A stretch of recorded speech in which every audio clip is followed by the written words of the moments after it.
Você agora lembrando da Maria Carolina de Jesus, eu lembrei que na minha infância eu fui essa criança que catava comida da xepa, do chão, para poder alimentar meus irmãos e minha mãe, que a gente passava muita fome, muita necessidade. Minha mãe era alcoólatra, meu pai também. Meu pai sumia muito de casa, ele era o único provedor da família. E eu não aguentava ver, né? Eu sou a filha do meio de 5 filhos, então eu tenho 2 irmãos mais novos que eram crianças, né? Tipo, com fome em casa. E eu era um pouquinho mais velha, tipo 10, 11 anos. Eu saía pra rua para poder catar lixo, para vender latinha, para vender lata, vender ferro, resto de panela no... Gente, para ter um dinheirinho pra gente comer uma comida direito em casa, porque a comida que a gente tinha era comida doada pela igreja, né? Minha mãe ia muito na igreja, então a comida, a roupa que a gente tinha era tudo doada pela igreja, pelo bazar da igreja.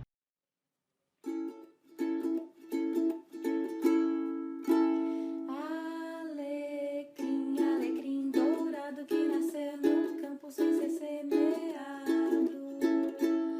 Alecrim.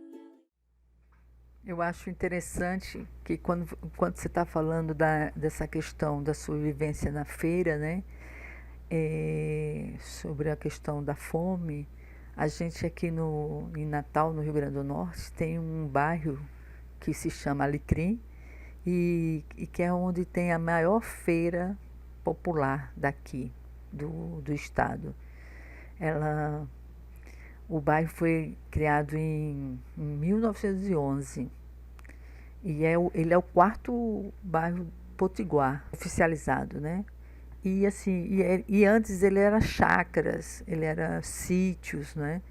E depois parece que o nome, se eu não me engano, o alecrim foi dado pela muito alecrim dourado. Alecrim dourado que nasceu no campo sem ser semeado.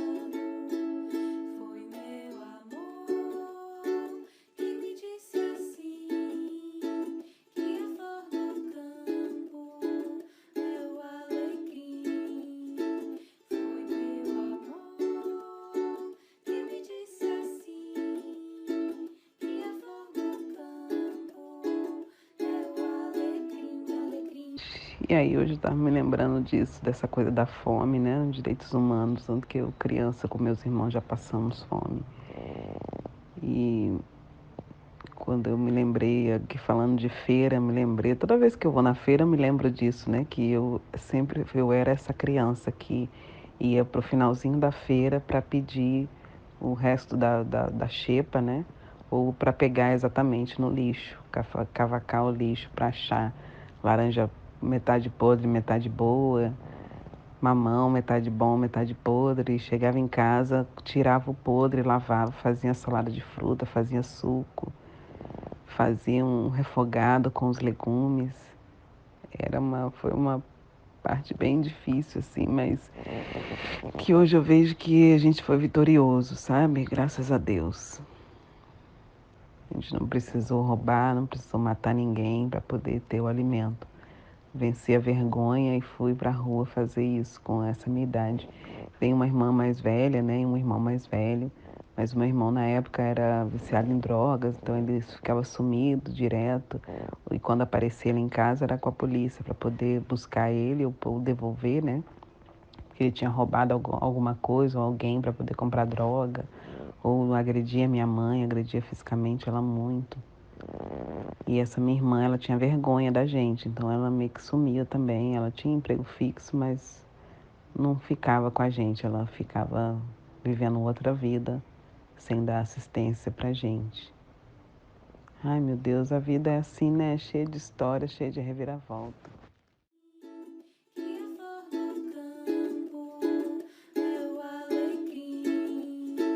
Foi meu amor que me disse assim, que a flor do campo é o alecrim. Que não foi semeado no campo. Por isso que eu acho interessante que essa nossa conversa, ela interage com essa questão da sua vivência no Rio, né, onde eu também já vivi. Eu passei muito tempo aí, acredito que talvez até mais que você, porque eu Eu tinha 19 anos quando eu fui para aí. Também não foi fácil para mim, mas nunca tive problemas com a fome, mas tive com a adaptação pela questão de ser nordestina, né? É, o- havia um preconceito, né? Porque nordestinos normalmente eram porteiro, né? Ou empregada doméstica. Quando eu dizia que eu era de Natal, me desejavam feliz ano novo. Uma coisa bem assim, bem irônica, né? Mas nada parecido com a fome. Alecrim miúdo que nasceu no campo perfumando tudo. Alecrim miúdo que nasceu no campo perfumando tudo. E numa dessas reviravoltas, eu tinha muita dificuldade de cuidar do meu cabelo, né? Meu cabelo crespo. E uma vez eu vi a minha avó. Minha avó era muito mãe da minha mãe, né? Ela era muito vaidosa. E ela ficou com ela era agricultora, né? Então ela tinha muitas plantas no quintal e ela tinha chá para tudo, remédio para tudo.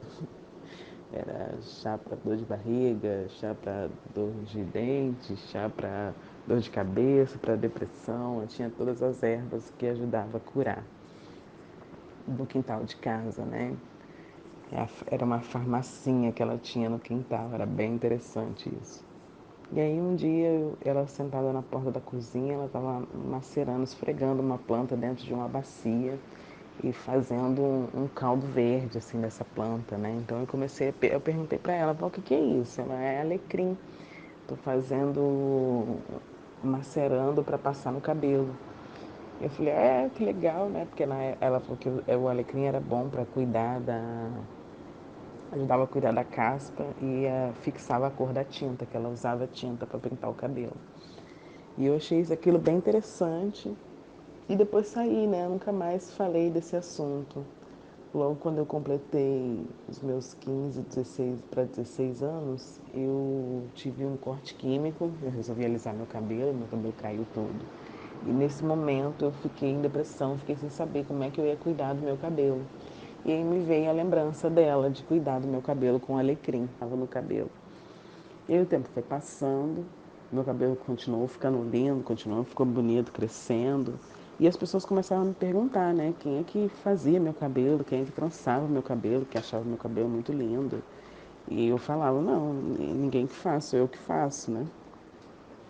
E aí as pessoas começavam a pedir para que eu trançasse o cabelo delas.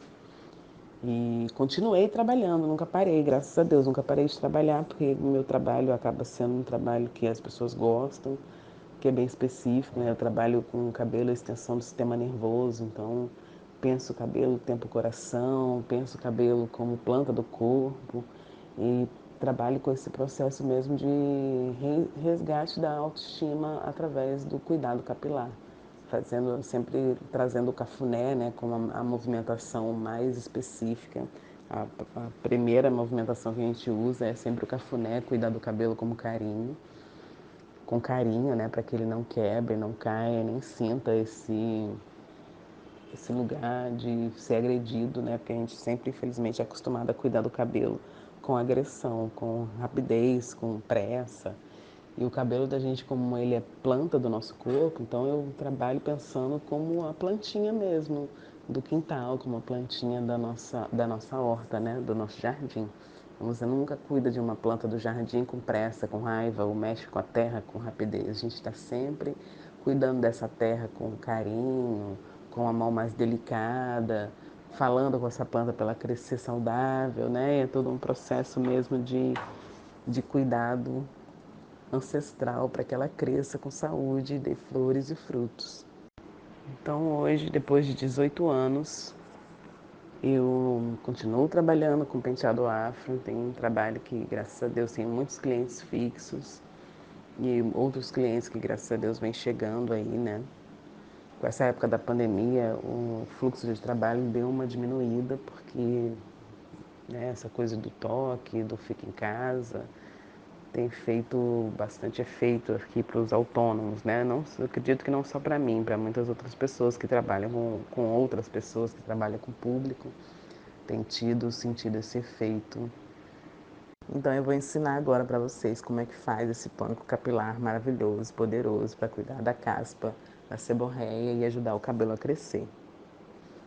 Você pega 3 galinhas de alecrim, macera.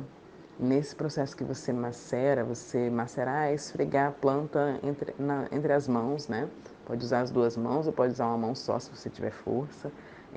Com pelo menos 3 dedinhos de água num pote. Pode ser um pote de vidro ou de plástico. De metal não é interessante porque oxida a planta e acaba perdendo o, o princípio ativo dela no metal, né? E aí você vai macerando, vai esfregando a planta até ela começar a ficar bem quebradinha, bem esfregadinha, bem amassadinha e a água começar a ficar verde. Quando a água começar a ficar verde, você coa num paninho de preferência, coloca num borrifador e vai borrifando no couro cabeludo ao longo do seu dia.